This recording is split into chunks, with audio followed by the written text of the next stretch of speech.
Signs of the Southland, December 17th, 2023. Gentlemen, I think this is going to be like our second to last episode of the year. The Gasparilla Bowl is on Friday at 6:30. We have basketball to talk about. We have campus planning to talk about.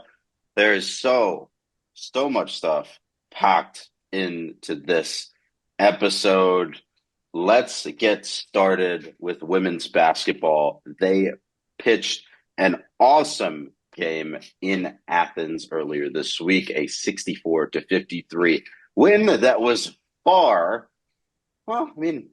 it was far more apart than the score might indicate. Mr. Yep. Purdy, you had eyes on this one. Tell me a little bit more about it. I had eyes and ears. I got to listen to the first quarter with Richard and Kurt while I was driving home, and then caught the second quarter to the rest at home. So it was nice to hear the Tech broadcasters for a rare time. Yeah, Georgia came out early with an early 5-0 lead, and that was all they had. Uh, this offense is clicking after the Georgia. I was partly worried that Georgia State was just too much of a lopsided win to really get a sense of how much the offense was clicking, but it lasted through this game really well. And Georgia's been good. They got us last year pretty hard. Aisha won Aaron has been a problem spot for us, and they've got some tall interior folks. But that was not an issue. Kara Dunn, after going for 39 points against Georgia State, hit 21 against the Bulldogs. We've now beat them 3 times in a row in Athens. I wish we should have found this out before. And I don't know how many of our teams have won 3 in a row in Athens at all. Notably, the football team at some point in the 90s, All right, which well, there you I go. only know No, that because was of, 3 games in a row. That was three oh, it's games in three a games row. in a Was row. Okay, not 98, 99, 2000, 99 being Well, at that was two in a row, Atlanta. yeah. technically. So whatever we figured out after not beating them once in the 20th century, we're doing a lot better in the 2000s. Nell's beaten them 4 or 5 times now. Uh, I mean, the fourth quarter was essentially all garbage time. We were up 55-41 after 3 quarters, and we got the lead to 20 at one point in that fourth quarter and in the third quarter too. Tony Morgan nearly had a triple double by the end of the third. She had the points mark. She only ended up with the points and the assists, or in the points and the rebounds. She was a couple assists away because we shot 7% in the fourth quarter. But I mean, it was all. I don't want to say all starters were out there, so like that was the only like kind of worrying part. But I mean, that game was so deader than dead at that point that I'm not putting much stock into what happened in that fourth quarter. Um, I yeah, so do want to note, Jack, that prior to the current 3 game win streak against Athens in Athens, we had never won there at all. yeah, That is like just straight up. That's pretty remarkable. First game there being in 1974, and it took until 2019. That is all Nell. No yeah. other coach has won in Athens, and she is undefeated there. I feel like that's a pretty remarkable thing to be able to put together. But that's it's a good sign. It's a good sign. Yeah, And I stuff's don't working. think it's like that program has been on a downhill slope recently No, either, Georgia's been on up. right? So they Like got they're competent at worst. they got the coach from UCF, and they've been doing well at the program. And she pulled some of her senior and fifth years from UCF to follow her to Georgia as well. So that was not a game I expected us to win at all. Like a couple years ago, should have won that because that team was still pretty good. But this year, yeah, different story. And they beat us last year at home. Like the road team has been winning this game more often than not in the last few years. So I that's I want to put this out there. Since 2016, fall 2016, i.e., we'll call it the Jake era on campus, Georgia Tech is 5-3 against Athens. 2 of those wins at home, 3 on the road. Do you know how many wins Tech had against them prior to November of 2016? uh, Total. yes, because I talked with Kurt about this. I think they mentioned on the radio. So that's 5. You know, they had including this game, we're at 9. So they had what 2 or 3 before, 3 or 4 beforehand, before your 4. era. Yeah, Yeah, it was 4. They came in 02, 04, 08, and 2010 all at home. So definitely has been a more even rivalry. And even 2 games in Texas, I guess, better part of a decade. But yeah, the uniqueness of that struggle never ceases to amaze me. Just the I don't know that it's pretty legendary futility to go 30 years before you beat Right. your Yeah. quote unquote rival, you know? Kurt was telling me, I forget a sneak peek, we are going to have an interview coming up with him next week or this coming Thursday. But he mentioned, I forgot if we managed to put this in the recording or not, but that Georgia tried to get us off of their schedule permanently because it was just a waste of time for them to play us all the time because they beat us however many, like 20 something times in a row. And effectively the higher up said, no, you got to keep playing this game because that's just how this is going to go. And now we're finally coming through the other side of this on a grand historical scale. Yeah.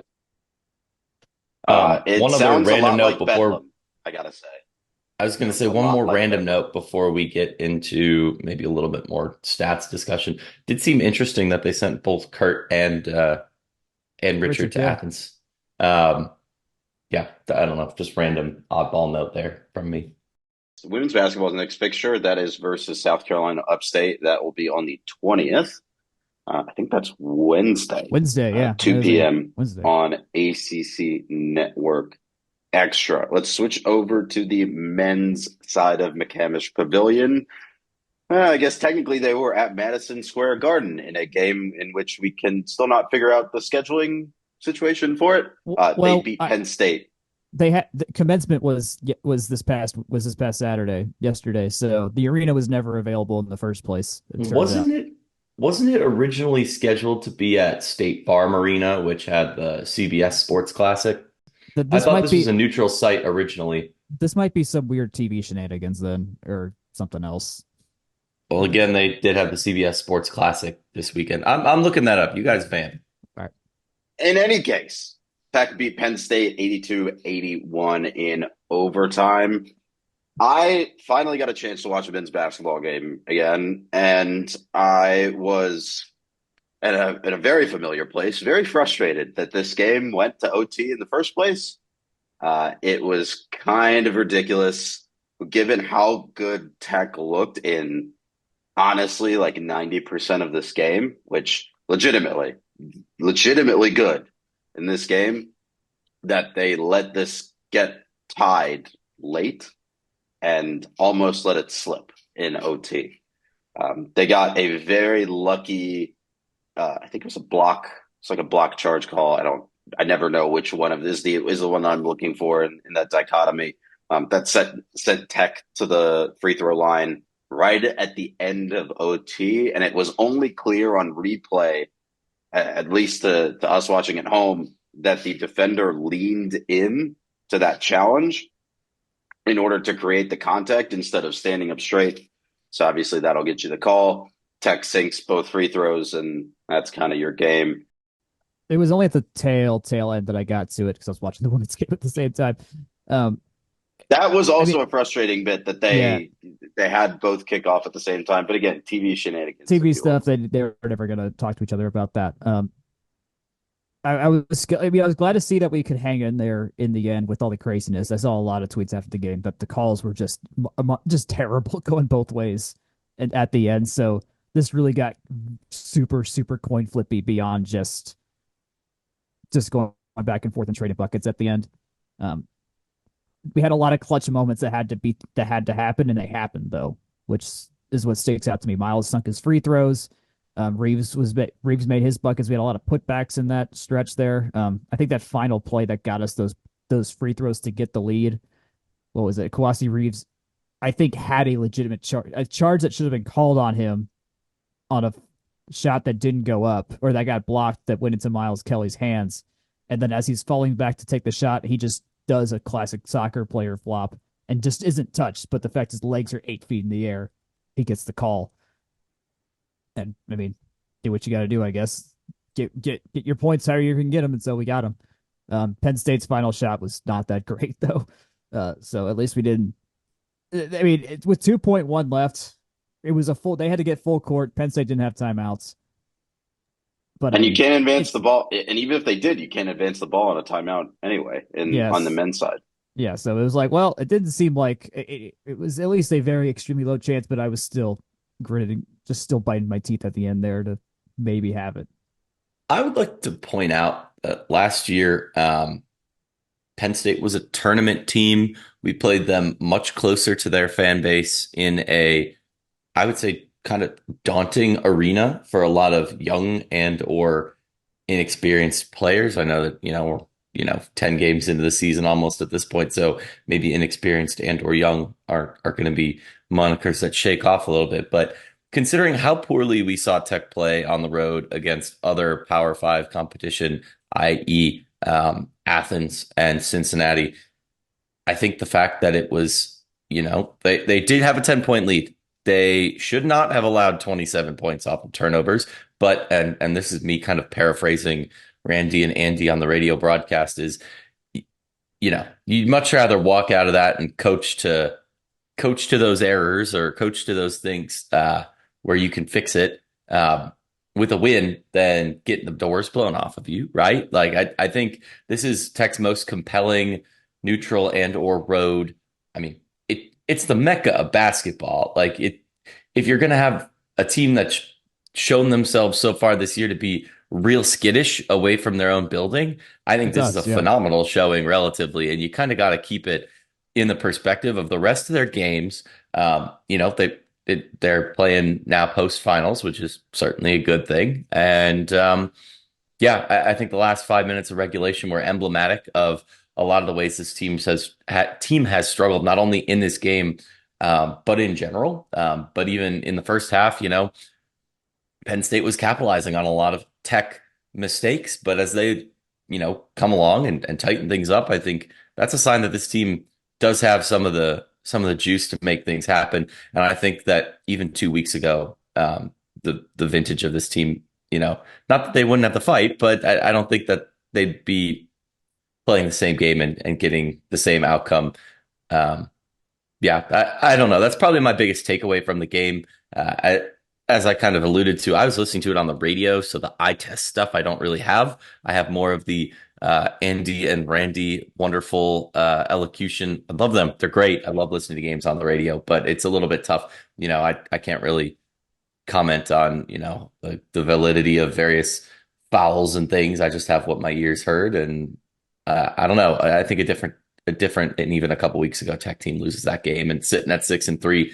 That's a pretty good start to the year. I'm pretty pleased with that. Since we switched to Nathan George at front and Kapari not starting and all that, the big lineup change we made after the Cincinnati game, we're 4-1 now, only losing to Georgia. We had the Mississippi State win, the Duke win, the Georgia loss, then the resounding win over Alabama A&M, and then this. So we've beaten top tier teams, we've beaten middle of the road teams, we've beaten all sorts of teams with this kind of lineup here. Granted, we've got the chance to play all the different kinds of teams, but we've won at home and we've won on the road now.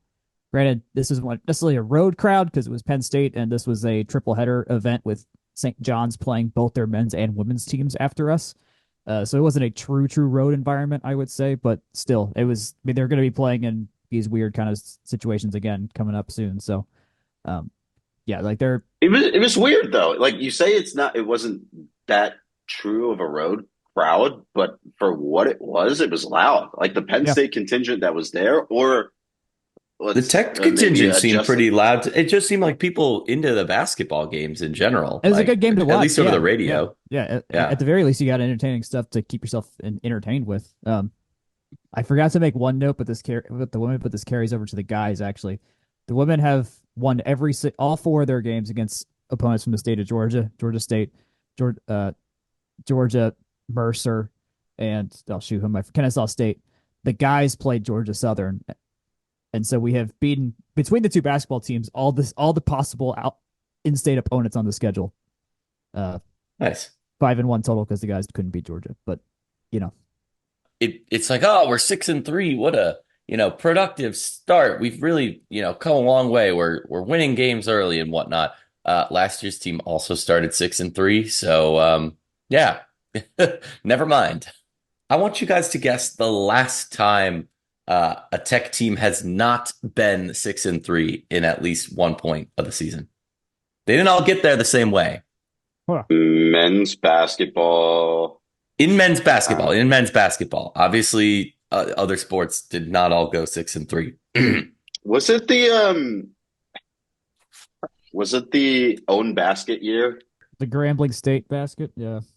Oh, you're actually right.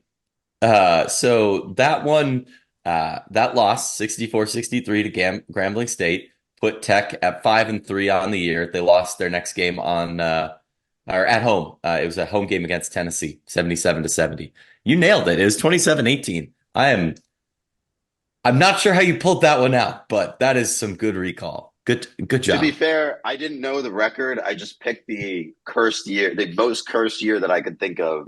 And a loss on a own basket to Grambling State and whatever the heck the performance versus Wright State that same year I think was. Uh, those are kind of those exist as scar tissue in my brain.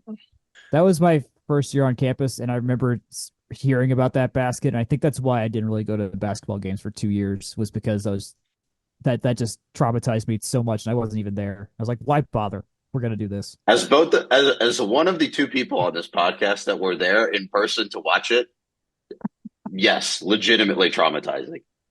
I think, I've left a lot of games mad. I think that's the most frustrated. Oh Despondent my is God. probably the right word. Like, what are we doing here?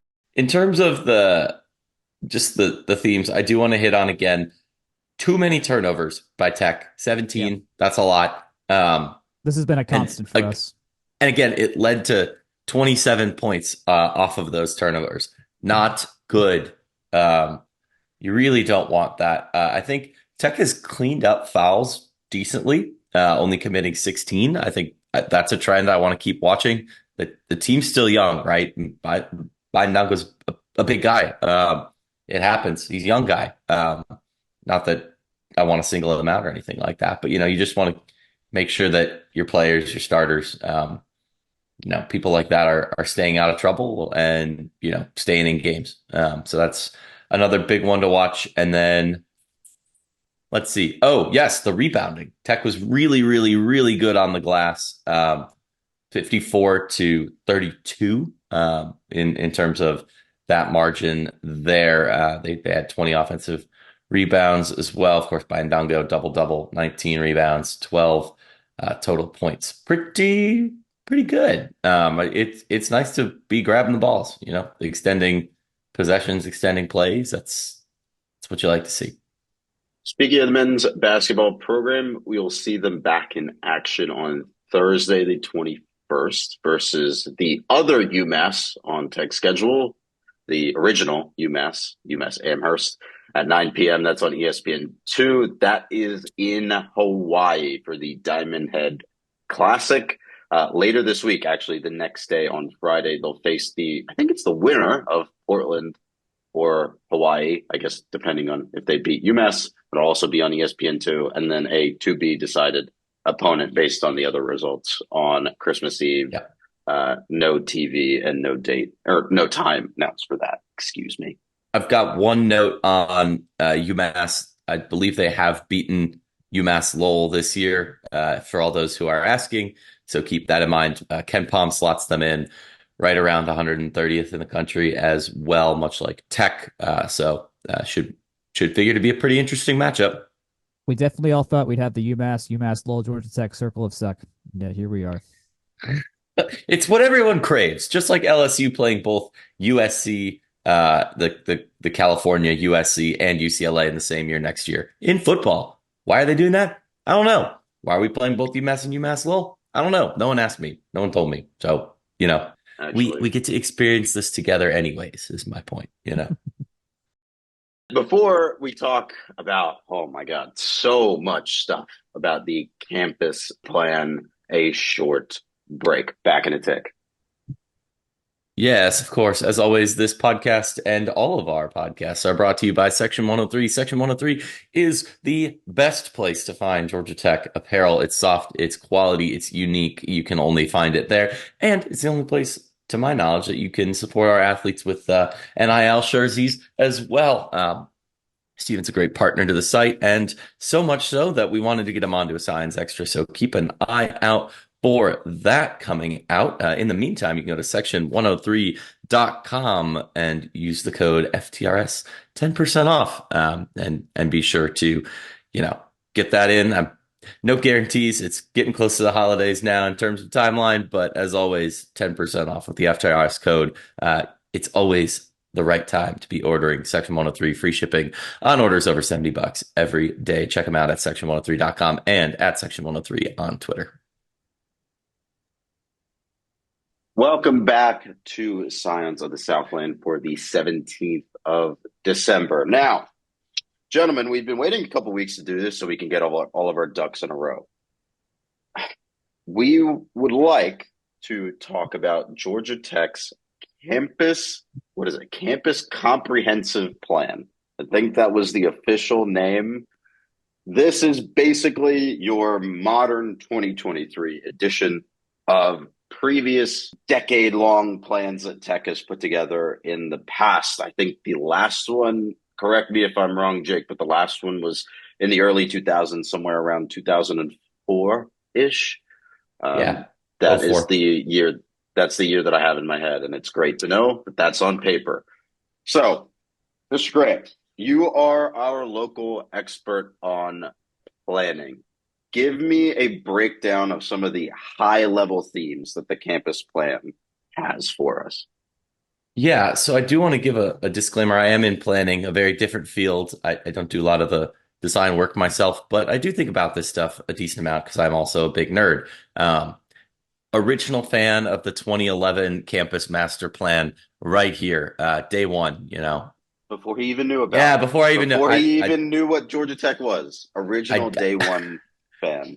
I do think I found it sometime just stumbling around the website in like 2016 or 17. But anyways, that's probably still out there. You could probably find it. I don't know where. But yes, in our edition of John Midtown's Construction Corner today, we are going to be talking the campus master plan. If you haven't checked it out yet, you can find it basically online. The facility site at Tech has a good quick video breakdown too. If 130 pages is a bit daunting, essentially what it is it's not hard set plans, specific buildings, specific recommendations. You're going to see if you check it out a lot of loose square shapes, not a lot of detailed lines and stuff, because really what it's going for is getting general ideas on general programming, not specific like labs and uses and things like that, general space that those buildings would have, and kind of the general scale, I guess, the density, the height, but not saying, okay, it's going to be 5 stories. It's more of like the composition and the character. We need academic buildings. We need student buildings, whether that's family housing versus first year. Spoiler alert, a lot of it will probably wind up being, first year type housing.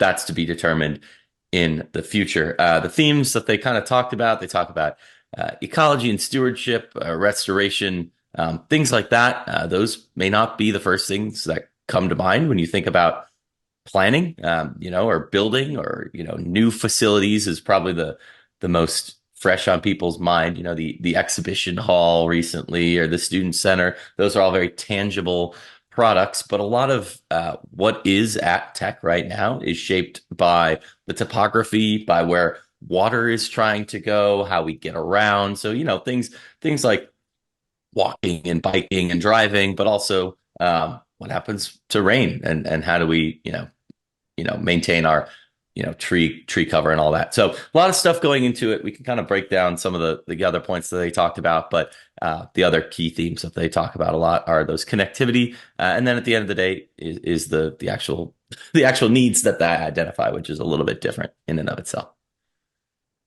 Before we read out some of the KPIs, and I know how much everyone loves the word KPIs, do you recall who exactly, other than Georgia Tech, obviously, put this together, just so we have all of the stakeholders on board here? Yeah, so they did publish a pretty extensive list. I believe the company that put it out is NBBJ, and I think they noted they had some sub-consultants, other design engineers. They're a big group going into it. Can definitely tell that there was a lot of, not just the building and layout type planning, but they go into detail on specific other needs, things like that. But at the same time, also external and internal campus and non-campus folks as well. People from Alumni Association, Athletics Research, GTPD, I'm sure was on there.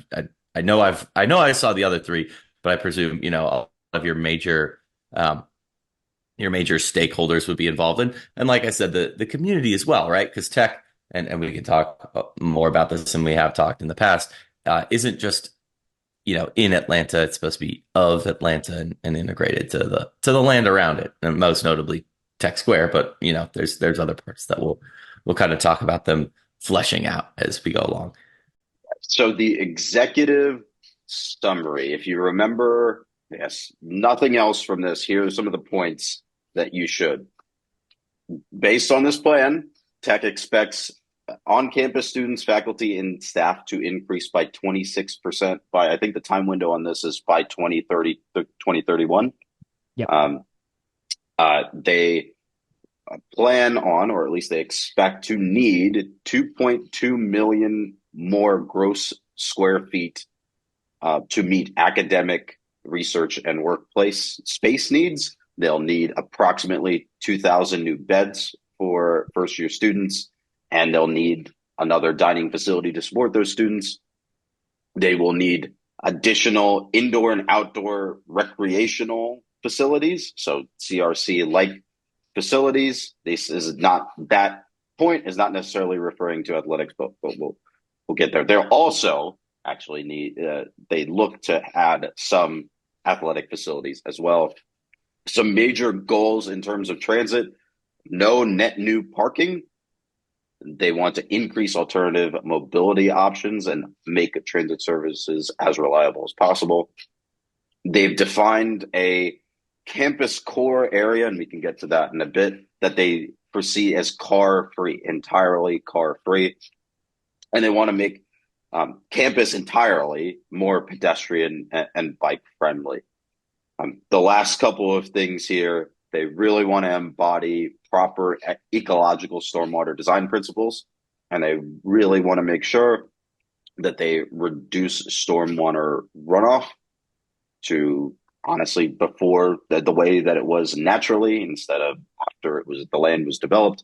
And then the last point that's listed here for us is and maybe you can dive into this a little bit deeper when we get to it, Jake, but the Tech wants to explore opportunities to dedicate existing campus land for better ecological performance with an increase in the campus tree canopy. Again, like that emphasis on ecology, Atlanta as a green city, and Tech as a very sustainable campus. And so you can see how all of these things how all of these ways that Tech interacts with its society, and also the way that Tech sees itself, right? How all of these things are coming together in order to create the main points that we're about to discuss. Well, and on that last point too, I do want to highlight the stormwater, the tree canopy, things like that. One, real OGs remember the Peters Park Lake that they wanted to put in the previous plan. I don't think that's involved here from anywhere I could tell. But no, the key point there is, you might say, like, water, trees, huh? What does that have to do with buildings? Well, we're on campus, or if you're on campus, especially on a hot day, you're having a much more pleasant experience if you're walking around on a hot day with shade trees. You're having a much more pleasant experience if you're walking around, driving around, and you're not walking through, giant puddles of runoff water, all that good stuff. So when you think about things that the campus needs, and this is actually one thing that I hadn't thought terribly much about when I was in school, but was interested reading about, they're planning for utilities and, heating, chilling, and stuff like that as well. It's all goes into it. And that's what I think, to tie it back into, the hey, this is a planning document, it's not detailed design work, is you go through these phases, right? Of you identify these needs, and then down the line, the specific designs, kind of get pulled out, and it might change. They talk about it in basically all the multimedia they put out with it, of, hey, like, this is a guide. It's meant to evolve with the needs of campus. but it's not necessarily prescribing specific this thing for this place. A lot of it, I think we're going to see some really neat ideas in there. But and that's why, things that come out of it are a more specific athletics plan or a more specific landscape plan, like we've alluded to with the last one. And if you go back, I think the landscape one is super cool because there's a lot of like tangible things that you can see and recognize there that aren't necessarily buildings, where you can go like, oh, the sidewalk with the ribbon of bricks around it and the squares, that's where that's from. Oh, and they've been building that everywhere. Look, they've been doing this thing that they laid out, in terms of like, centering back in terms of something that you can actually like identify. And the landscape one's good because, there's a lot of different landscapes on campus, not necessarily buildings. You're more limited to specific spaces, I would say there. So let's get into this. So let's start with I think this was the first point in the presentation, Tech's relationship with Atlanta through the built environment and ecology. And we touched on that a little bit just now. No, that was But me. I think this, I grouped their five key like outcomes into two categories. One grouping Tech's relationship with Atlanta and the built environment and ecology in these three that you'll see, and then next Tech's relationship with itself, which I think is how you can sum up the master plan. all right. So here's the three themes from the plan that aligned with this specific term: harmonize with and expand the eco commons, heal the ridge, and anchor Southwest community edge. I think just as a starting point, we've talked about this, and you A mentioned this a lot. little earlier. We've talked about it a lot, especially charting back to when we had a discussion, extended discussion on our magnum opus on the site, right? This Yeah. idea of Tech as this ivory tower in Atlanta. It was walled off on almost all four sides by Interstate, Penn Street, North Avenue, and then Northside. Marietta Street or Northside Drive. Yeah. It took from the city. It didn't give back until, honestly, in the grand scheme of things, relatively recently, right? Tech Square is a relatively recent partnership. Science Square, that public-private partnership is relatively recent. A lot of the other programs and investment that Tech has made in its surrounding community, its relationship with APS, for example, all that stuff is honestly incredibly modern, right? Post 2000 for a lot of that stuff. Yeah. Um, so I want to talk a little Well, bit about and where that starts, right? I do want to get just a little tail in there too. Is if you think about it, it's both a physical and programmatic, mental, interpersonal type of change, at least relative to the 70s, 80s. When you think about West Campus, when you think about Tech Parkway, okay, you used to have Lucky Street go straight onto Hemp Hill, right through what is Couch Park, South Home Park, as a neighborhood, right? And then in the 50s and 60s, urban renewal used as a tool to essentially seal the campus in almost by design. So a lot of this was done, or is being done as a way of, changing stuff from primordial Atlanta ooze. Those railroad tracks have been there forever, right? But also some of this is, self-inflicted 60s, 70s, and into the 80s, right? And Northside Drive essentially was built and functions as a west side bypass of the city, similar to the expressway they were trying to push through the east side neighborhoods that gave us the rise of, Freedom Parkway and a lot of the strong neighborhood preservation type stuff that they've done over there. A topic for different podcasts. But again, that edge of campus was, probably over, you'd put it, I guess, where the transit center, the bus loop, Skiles and Montgomery Knight, or not Montgomery Knight. Yeah, Montgomery Knight, Weber, and Hemphill came straight up from Lucky with streetcars and US 41, right? There was no Northside Drive. It was the US route, right? Straight up north out of downtown Atlanta.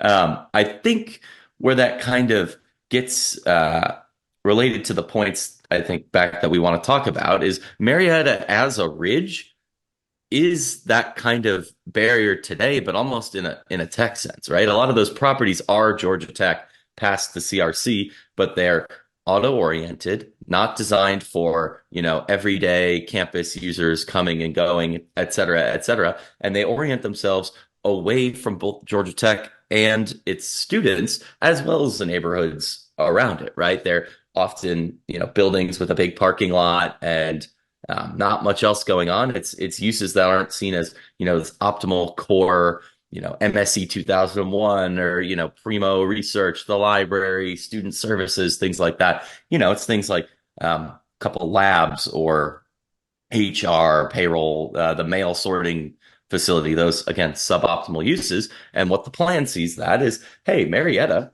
can be seen almost as an extension of, now the burgeoning West Midtown neighborhood. Hey, what if that's a front door for Georgia Tech, a lively street, kind of the same way you get at 10th and Hemp Hill, or even streets in Midtown.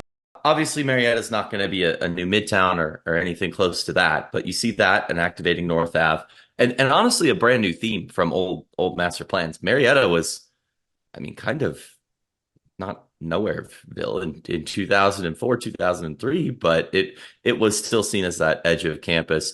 So it is a new theme, unlike the Eco Commons, which has definitely been a theme throughout a lot of planning documents we've seen from Tech recently. And I think, again, most emblematically is Science Square, much like Tech Square, is kind of a gateway towards the South and the West in a way that, not just in a like a revitalizing Midtown Tech Square sense, but in a, hey, like, not only are there going to be these assets here, there, but come on in and use them. It attracts apartments and it attracts businesses, and tech's investing in a place that historically the North Avenue research area isn't very.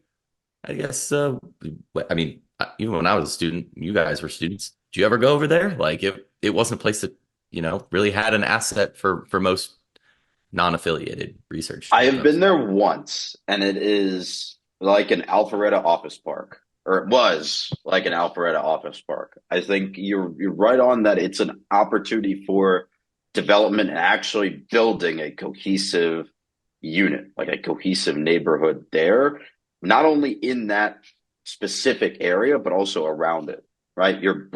Just by the nature of having those labs, that office space, you are inviting other people to invest in the immediate surroundings and bring benefits to everyone that uses the space. And I think that's kind of we'll talk about the density in the next section about how tech relates to itself, but that's kind of the main thrust there. And before we get onto that, densify the core, connecting Science Square, biosciences, and Tech Square. Again, how tech relates to itself. I do want to point out just one more thing about the Eco Commons. Tech is founded in the historic Creek Basin. The flats are literally the flats from where Tanyard Creek ran south from, uh, not to get too precise, but somewhere between Centennial and Centennial Homes, or Centennial Park and Centennial Homes, you have the source of that creek, and that's why the flats are the flats and the hill is the hill. So it's an important part of kind of how tech is designed, laid out. So definitely something to keep a highlight on ecologically, and I think just based on some of the results that they posted in the master or the comprehensive campus plan, like backing documents and things like that, is a lot of students and neighbors and things at these pop-up events that they had identified that eco common space on the former GTPD and giant surface parking lot site as one of their favorite outdoor spaces on campus. And I mean, that's not necessarily like an active recreation field, but it's an awesome place to sit. They do have a couple, slides and things, but Yeah, great place that's to some slide study. erasure right there. Yeah. Put some Slides respect are on the important. slides.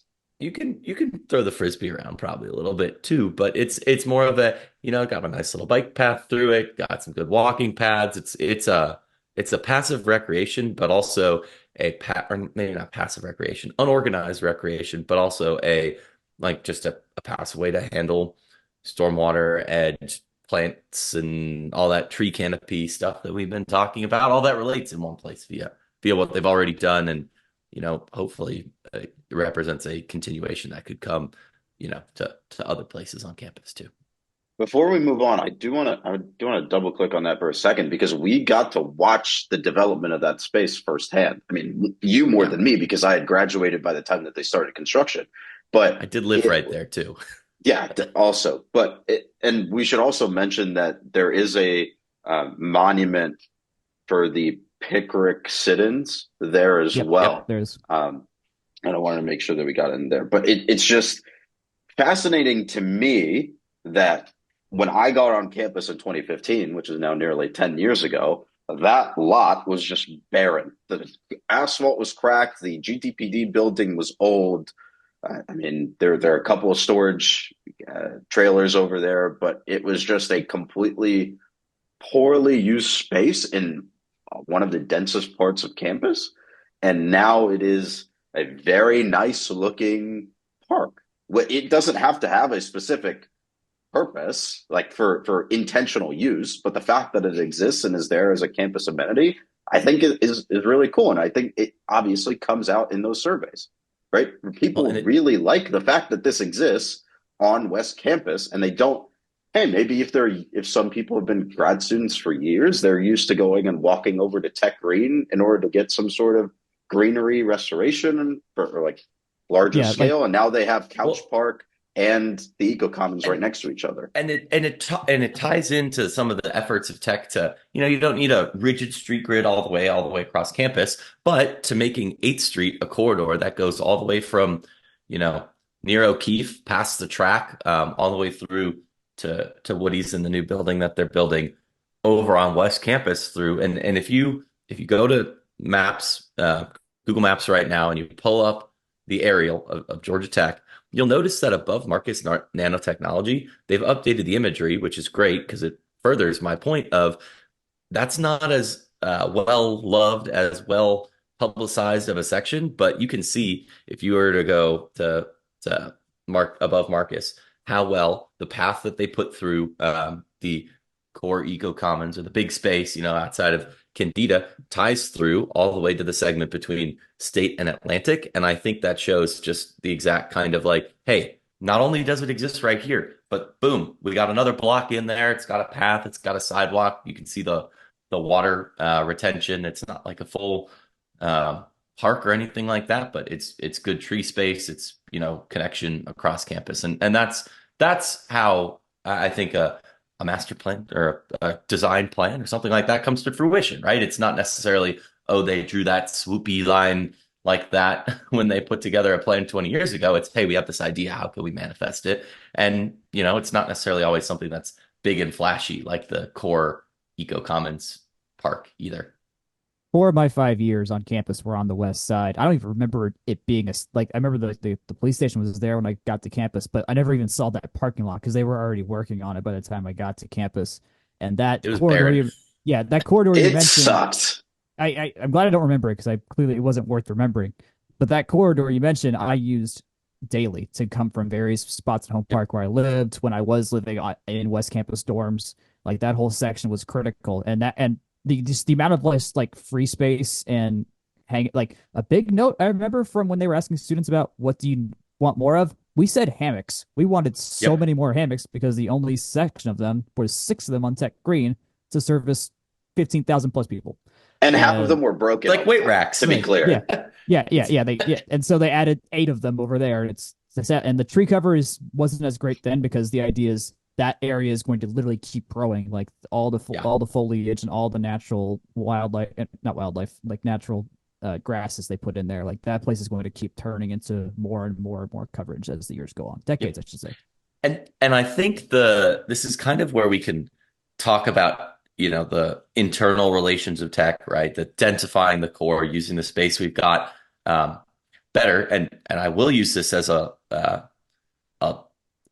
not a ploy, but a mention of, hey, we talked about, Monument to the Pickerick. The fact that the North Side Drive flyover still exists in this day and age, and you can see it again if you look at on a map, looks like a highway interchange. It's because that's exactly what Northside Drive was designed to do when they put in, Tech Parkway and Northside Drive as a replacement for Hemphill. The fact that that bridge is still named after Lester Maddox is somewhat criminal. That should be changed and it should be removed because again, when we're looking at limited land, limited space, um, that flyover takes up a ton of land right behind West Campus, which has a lot of potential to be used in terms of new facilities and new fields, things like that, in ways that, we kind of not necessarily, um, it's just the status quo, right? It's like, oh, that's where the flyover is. That's what's on that land. Well,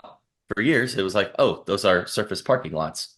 Now it's got this beautiful park. You combine all the parking into one Downey deck that even has good activation and lamination on the outside of having, a building with other uses that draws other, reason to be around. And that's the exact same kind of opportunity you can identify with, the Northside Drive flyover, but also the fact that, First and Tech Parkway parallel each other for like half a mile, just kind of eating a bunch of space that could otherwise be used. And that's the exact kind of, when you say densify the core, it's not, hey, we're gonna, build a 20-story building on top of Skiles. Yes, there is some, historical precedence of Tech Tower being relatively tall, but from my knowledge, and you guys can correct me, if North Avenue's taller buildings aren't taller than Tech Tower or Crossland, it's got to at least be close. Like we're past the point of like the symbolic height deal, and we're in the point where, and again, densifying the core doesn't mean building a 20-story building, but saying, hey,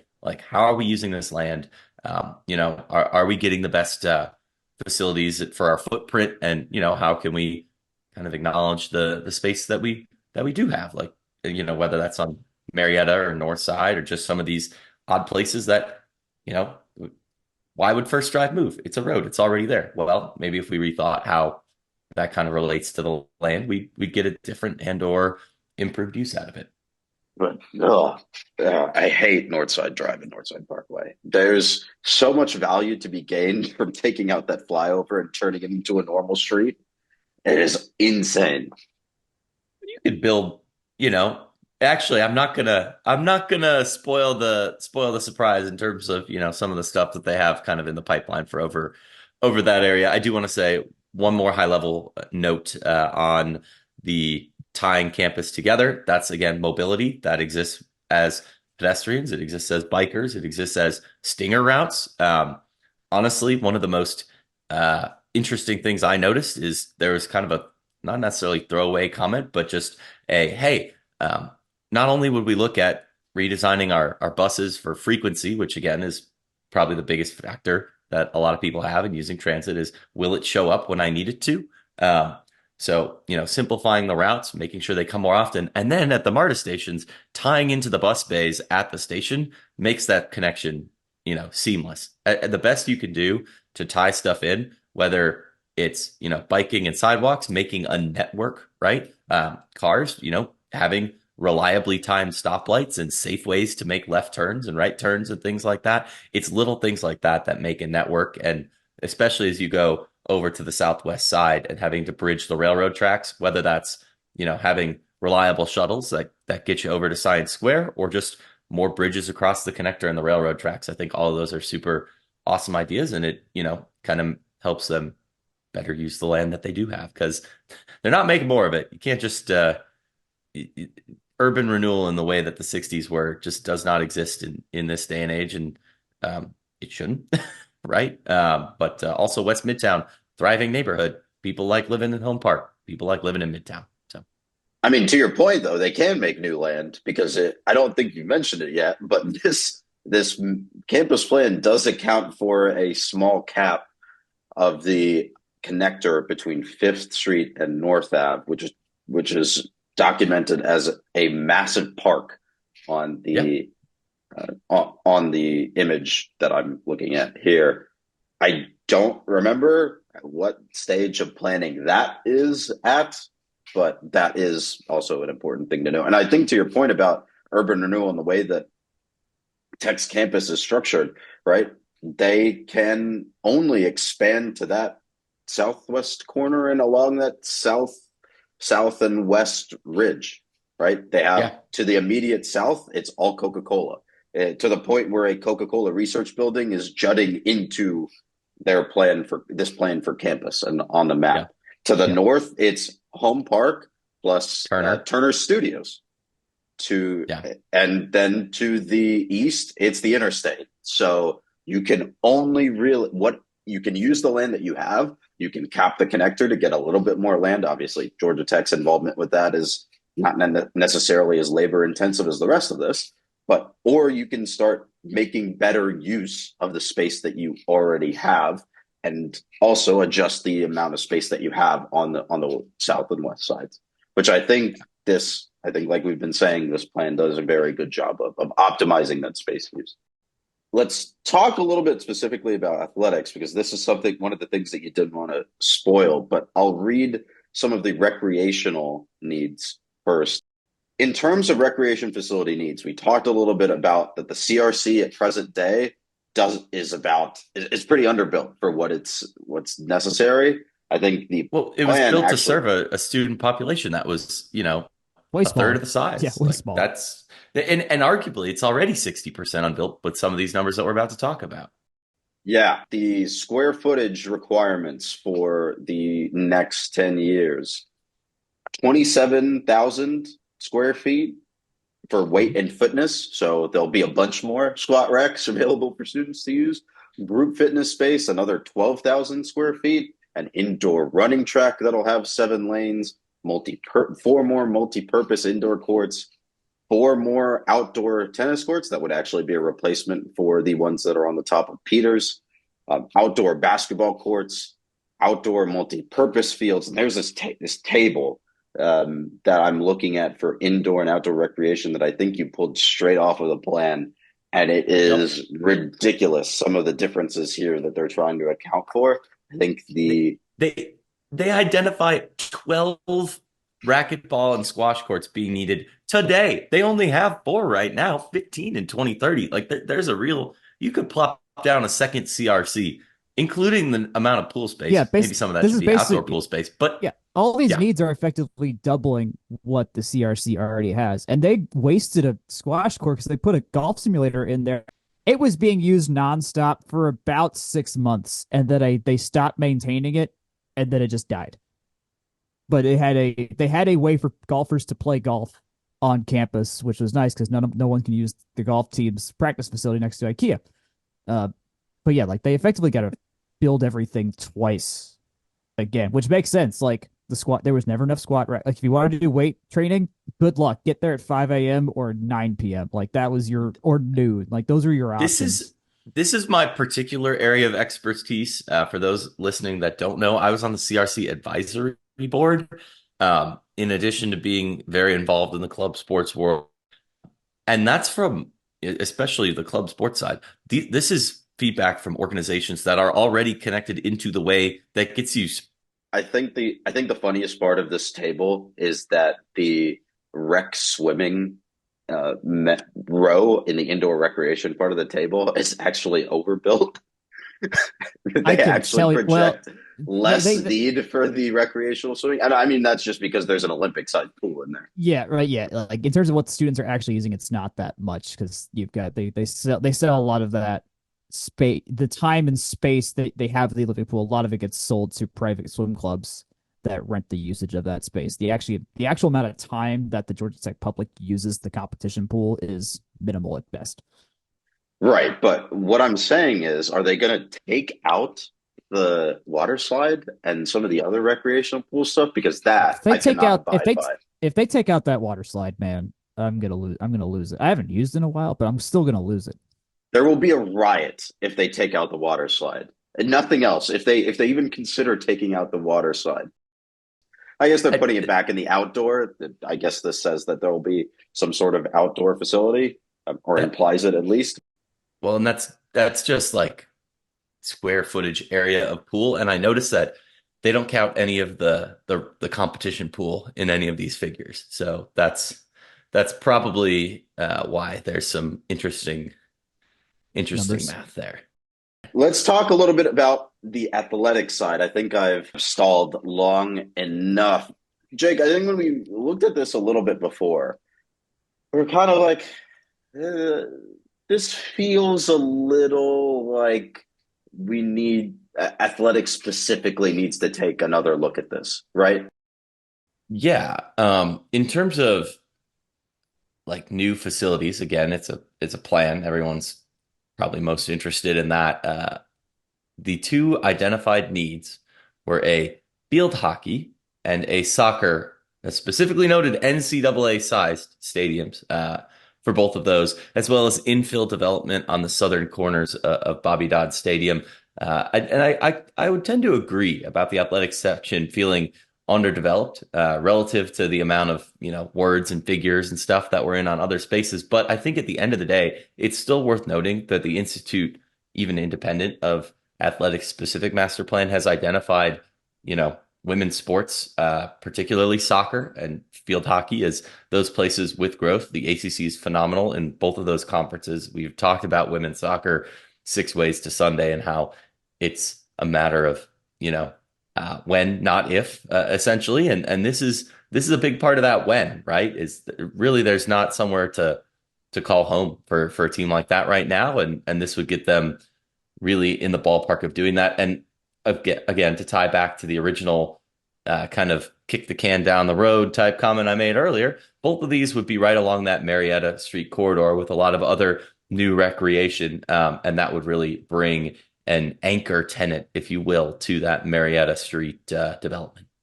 And of note, if it says it can be field hockey and or soccer, if they go with the and option, that requires two different playing surfaces because you don't use the same surface for field hockey at the highest level than you do for soccer. They do play field hockey at the CRC, like they've been doing that for years with whatever turf has been there.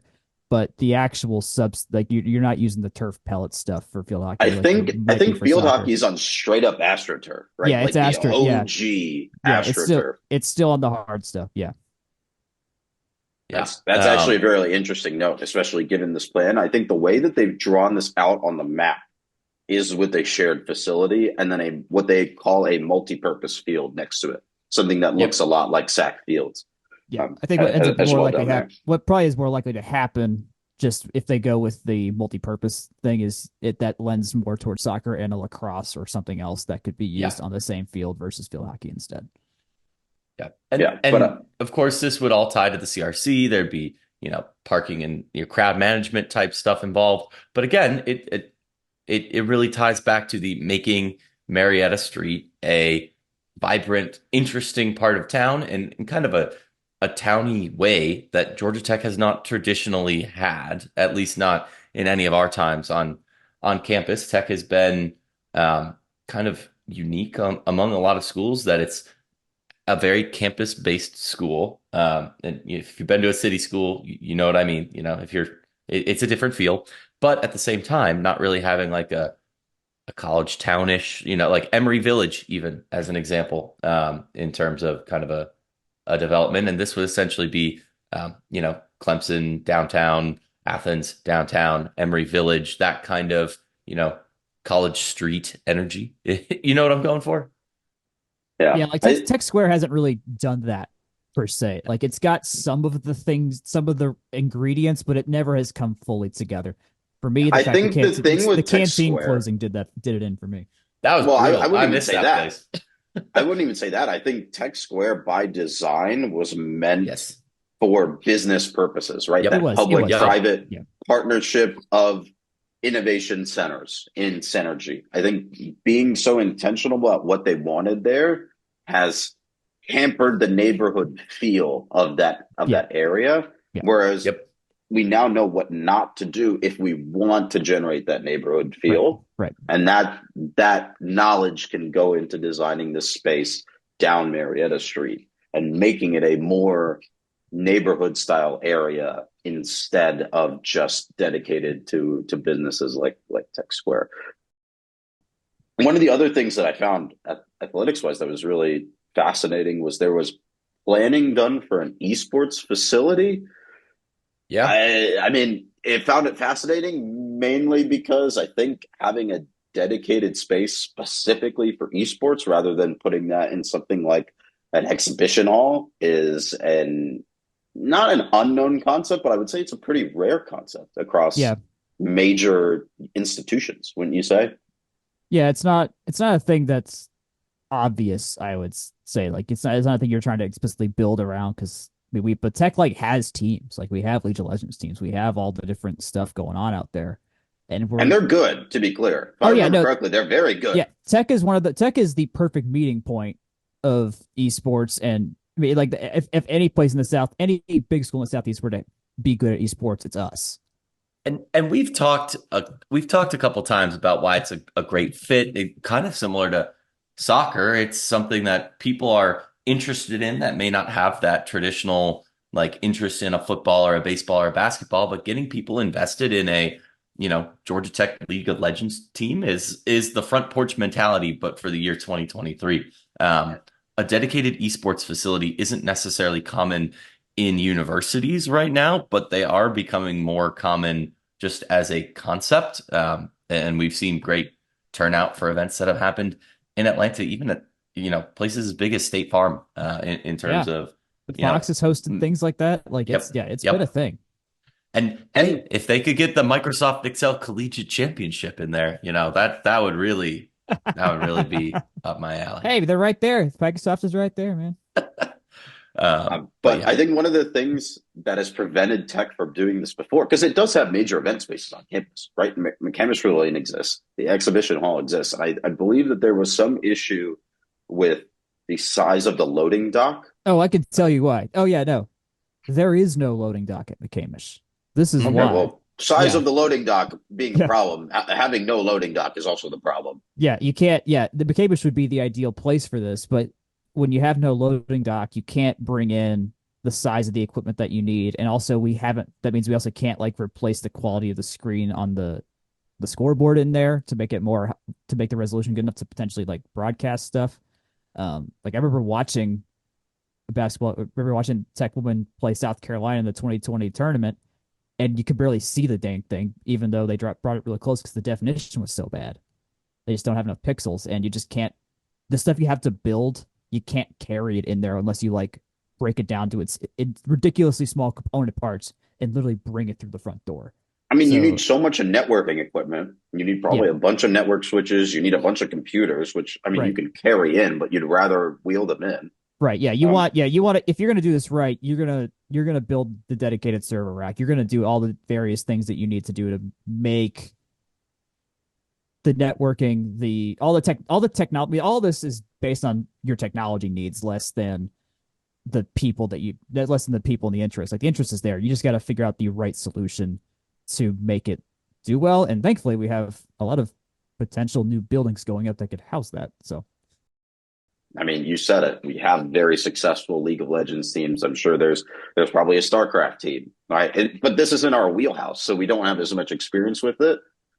But even still, the the desire is there, the interest is there. It just needs a place to go, and it doesn't have to be a large facility, right? It no, doesn't no, have to be a 86 that yeah, 8600 seater arena. It can be no. like It could be a couple. 5,000, four Yeah, thousand seats, it could even be and in the you're still. hundreds and be fine. Yeah, but I mean, here's what the lingering student in me thinks about the campus wide Mario Kart tournament that culminates during finals week at the esports arena. Like you will get the add-ons to campus life will be significant for those that care about that kind of stuff because at the moment it's that there is something untapped at Tech where you make what student life at Tech is very different because of this particular add-on. And if we get this, it's going to define a lot of what being a student at Tech looks like in terms of your recreation. And well, it's and also and still I think that multi-purpose, Yeah, still, well, right? It's I think that's the key there too, is you don't only use spaces for dedicated use in the same way that McCamish hosts volleyball games sometimes, or even concerts. Doesn't happen all the time, but it does sometimes. occasionally, rip yeah. that BTS tour.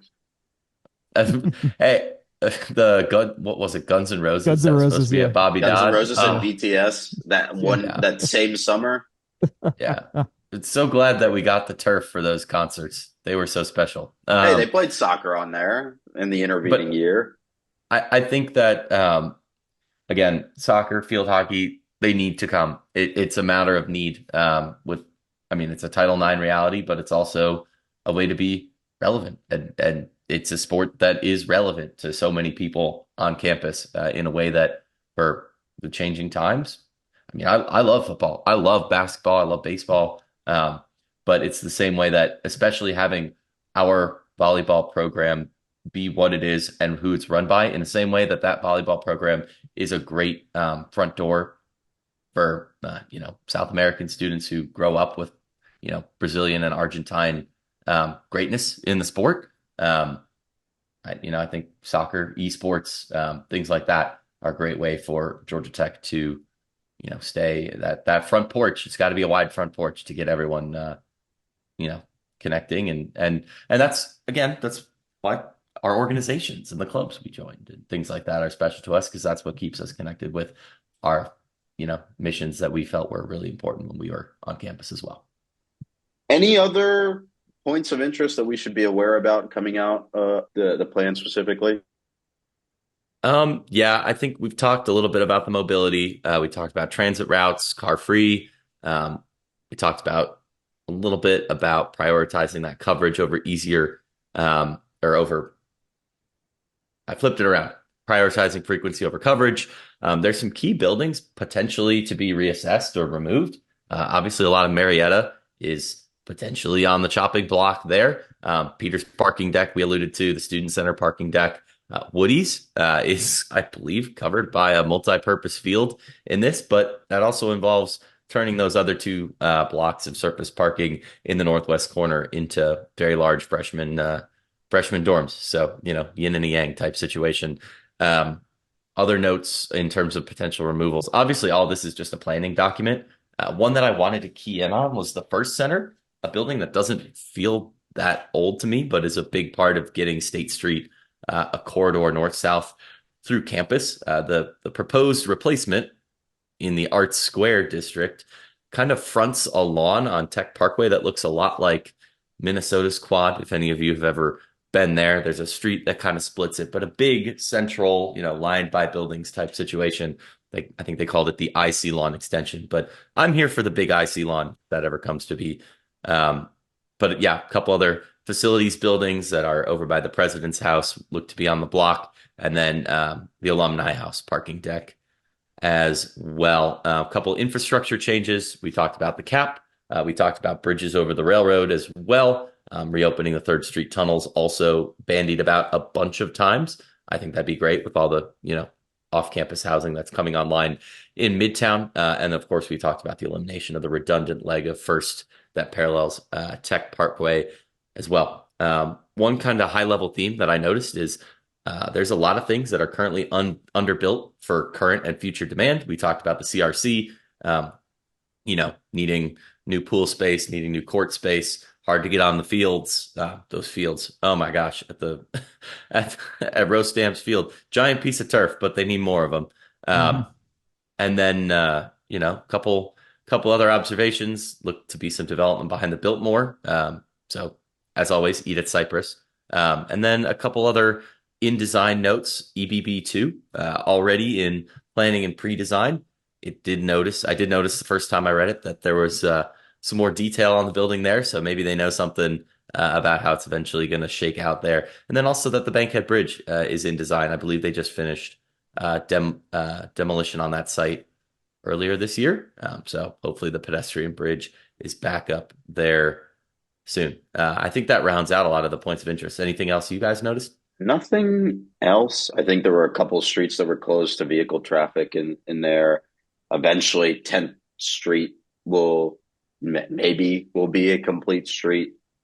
North Ave at some point maybe complete street. There's a lot of other like Midtowny and West Midtowny recommendations in there that are dependent on non-tech factors, right? In order for this to be cohesive and comprehensive, and tech has to work together with its external partners and the city of Atlanta in order to make sure all of these connections exist. Because at the end of the day, that's one of the major goals of this. I'll keep in Yeah. mind that Coke is a big stakeholder in this too, because Coke and Yep. Tech own everything along North Ave up to north, Mhm. up to north side, and they have their own thoughts of what they want to do with that area because a lot of that stuff's undeveloped. wants to be developed, and between what the two of them, what we do on our side of North Ave and what Coke wants to do on their side of North Ave, there like that. There's a lot of talks to be had there. I believe the only building that's not owned by either of those two entities is the Wells Fargo. So that's that could Sidebar: is that Wells Fargo still open? yes. Yeah. It's a functional Wells Fargo, The and that's the function only building on that entire that is the strip of Tech Parkway. that's the only plot of land there that is not owned by Tech or Coca-Cola. Yeah. That's that's like a So certain building in the middle of Midtown that won't let go of its land plot. If you're getting what I'm putting down, yeah, I think the one thing that we didn't really touch on much here that's coming to mind is the envisioning of North Ave as a similar gateway as Marietta. Right now, in terms of both sides of the street that Tech controls, you've got Bobby Dodd potentially filling in the corners there, of course, great. Tech Tower Lawn, AE buildings on the north side. Wonderful, delightful. On the south side, you have big surface lot, uh, parking deck, alumni house, which is beautiful, and that'll stay. Garden, and then vacant lot on the corner. And that really leaves you with a lot to work with because a lot of the themes that they talked about in terms of North Ave are the exact same thing that Jay Batt and Athletics are talking about when they say, "Hey, we want to use North Avenue as an activation point for special events, for game days, hell of a block party, the pregame concert, all that good stuff that goes on over there." Well, if you're able to activate, what's now surface parking lots and vacant corner, you might be cooking, especially if you can get, a couple venues, restaurants. You're getting even more of a, you know, Wrigleyville Battery, like, sports and stadium oriented for game days in terms of retail, but also there's a ton of people that live right there, whether you're a student or not, so could really be another potential downtown Emory Villagey, I that would kind of energy there. love to see a campus bar be put there. That'd be amazing. That's just my thought. Tech would never do it. I This think has the been chances of them doing it is extremely Not low. officially by Tech, but you could always that put in like a Rockies 2 electric exactly. boogaloo or It's something. something like that. They're going to put in Cheers right at I the know corner of North Ave. I know there were student leaders in the past that tried to get something down to have a safer option, basically, was the idea here. That was more on campus to avoid driving. But that's Barrel another time. House. Barrel House. Oh man, I haven't thought about the Barrel House in forever. Anywho, the Pip, pip, pip. like I said, there's a lot going on in the document. I absolutely recommend checking it out. Facilities.cottech.edu has it. They've got sites. They got a video that'll summarize all the stuff that's going on. And like I said, none of this is set in stone. None of this is okay. When are they going to build this, soccer stadium on Marietta? But if you look at the 2004 plan, that was before campus, or not campus moved back to. That was before softball moved onto campus. There was no Shirley Clements Mewborn Field. Softball played up on the corner of I think it's 16th, basically next to where Noonan is today. And they I discussed a mean, that couple plots entire of strip of land. campus didn't exist, Yeah, right? yeah, I mean, other than exactly. Roseville Field, the tennis complex existed existed Well, it was in a lesser different. capacity. Yeah, Yeah. but it wasn't as modern as nice it is as it D is now. Rad, D Rad, D Rad. The softball The facility didn't track, exist. That McCavish Pavilion was in a very Alexander oddly Memorial. different. Oh yeah, it was Alexander Memorial back then, right? And they went back, and like you mentioned before, they released this in '04. There was a revision Yep. in 2011, and then now we're in 2023. So you could see them go back to these plans and adjust them as the topography of campus, so to speak, changes.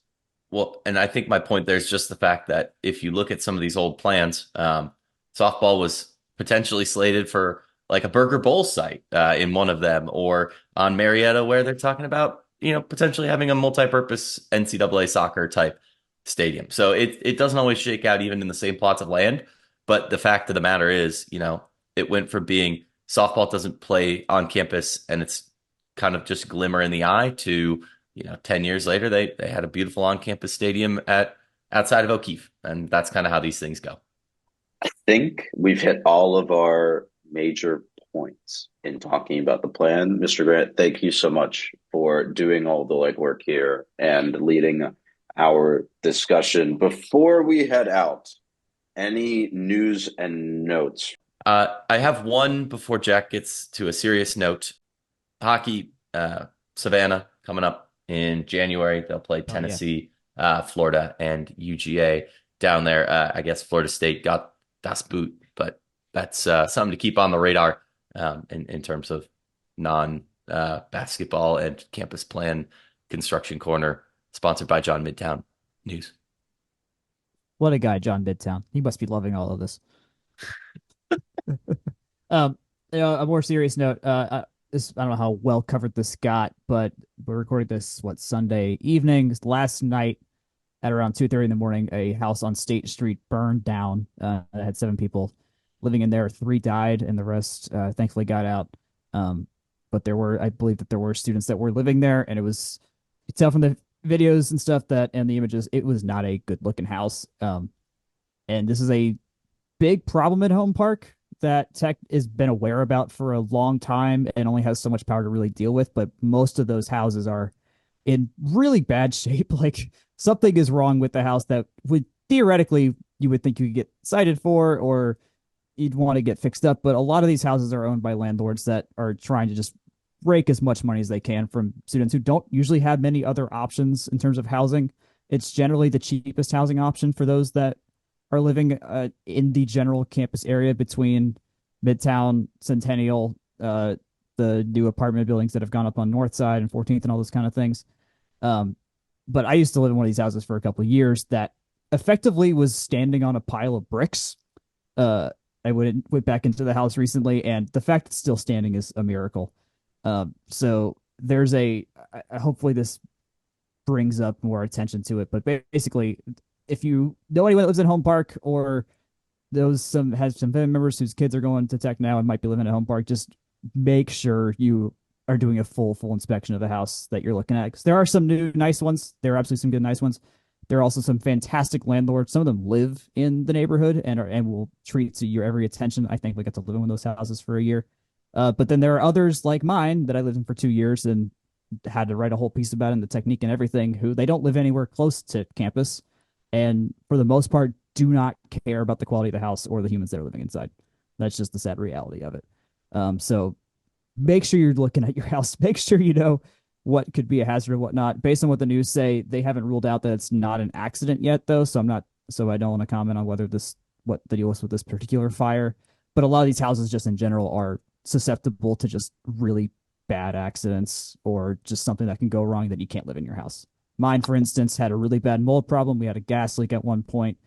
Um, there's holes in the floor. There was leaks everywhere. Like it's just the stupidest stuff that should be fixed by now. But there's a lot of houses that aren't kept to code or are not or have not kept up with laws that have been passed and stuff like that. So this is a very acute problem that Tech has that I've been aware of for a long time, and I'm sure many of our friends have been as well. So um, hopefully this will get changed. Tech knows that this is a problem. They can only do so much because they don't own most of this land. A lot of this land got bought up when the Olympics got announced by people who knew they could make a lot of money off the fact that the Olympics were coming specifically to Georgia Tech for swimming and other stuff. So um, one of the things that they're on, but only so much they can do. So just keep the pulse there. Yeah. And this ties back to some of the stuff that we talked about, right? As campus has more students, and grows in all of these different ways that we discussed, there needs to be better support for that community, regardless of whether it comes from Tech and is planned out like this or in other ways, right? Yeah. The students desire more, and they should get it in most cases. So Yeah. And I cannot imagine what the situation would be like. And we've commented on this so much of like, oh my gosh, Catalyst. Oh my gosh, Theory West Midtown. We've got all these places coming online. And I didn't even mention a new place on the east side, right? And all this demand only exacerbates the exact same stuff that we've been seeing. So yeah, that's what I got on the matter. all right, Mr. Grant, take us out. Yes, as always, thanks for joining us. Thanks for sticking around for the campus plan update. We'll have more for you next week post Gasparilla Bowl. Hopefully, good news, and hopefully good news post Diamond Head as well. In terms of where you can find us at FromTheRumbleSeat.com. We put up tons of content there on everything Georgia Tech. You can email us from therumble@gmail.com if there's something you're thinking about that you haven't seen content on. That's actually how they got me here. I was like, you need to talk more non-rev. And now I am here for 7 years. But yeah, feel free to email us. We do appreciate any feedback that you have for us there. You can find us on Twitter at FTRSblog. I'm at JakeGrant98. Jack is at Jack Nicholas. You can also find Section 103 on Twitter as well at Section 103, section103.com. Remember, 10% off, code FTRS. Tell them we sent you. Facebook, Instagram, and YouTube. You can find us at From the Rumble Seat. As always, podcasts are spread most powerfully through the word of mouth. So tell your friends, and you can find us wherever fine podcasts are sold. Till we speak next, good night, good luck, and go Jackets.